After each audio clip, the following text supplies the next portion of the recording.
Welcome to Man Does Tech, where I solve the problems you didn't even know you had. You start by making safety your first consideration. Confirm the bow is uncocked and placed on a stable rest. Now mount the sight to the dovetail or sight plate and finger tighten the screws so it won't shift. This gives you room for adjustments. Once the sight is on, level the riser so the sight's rail is approximately aligned with the arrow rest height. This initial placement saves time later and establishes a neutral baseline for windage, elevation, and micro adjustments. Once the sight is stable, shoot a 3-arrow group from 10 to 20 yards to see where impacts land. Begin with windage. Loosen the lateral screws and slide the sight left or right until your group centers. Tighten enough to hold but leave room for fine-tuning. Next, address elevation.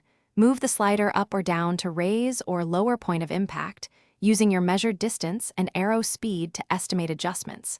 Make single change per element, then confirm with another 3-arrow group to track progress. You now fine-tune for multiple distances by setting pins or a single adjustable pin, then shoot and verify at each marked range. Make small windage or elevation tweaks as you move outward, and once satisfied, torque mounting screws to recommended spec to secure 0. If groups suddenly deviate, check peep sight alignment, arrow spine, and rest centering.